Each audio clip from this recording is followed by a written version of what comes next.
முதலமைச்சர் விஜய் குறித்து அவதூறாக பேசிய திமுக ஜென்சி அன்பானந்தம் பகிரங்கமாக மன்னிப்பு கேட்டாலும் முன்ஜாமீன் கொடுக்க முடியாது என சென்னை உயர்நீதிமன்றம் கராராக சொல்லிவிட்டதால் தற்போது அவரே சரண்டர் ஆகியுள்ளார்.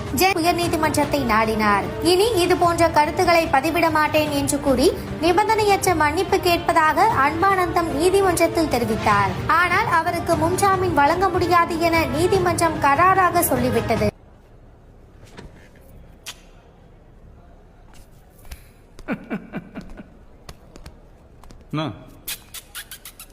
என்னடாப்பா வயசாகுது உனக்கு? பெரியவன் நான் கெட்ட வார்த்தைலாம் பேசுறேன். சொல் தள்ளி உங்க அப்பா. ஆனா தப்பு முடிச்சிடுறேன்.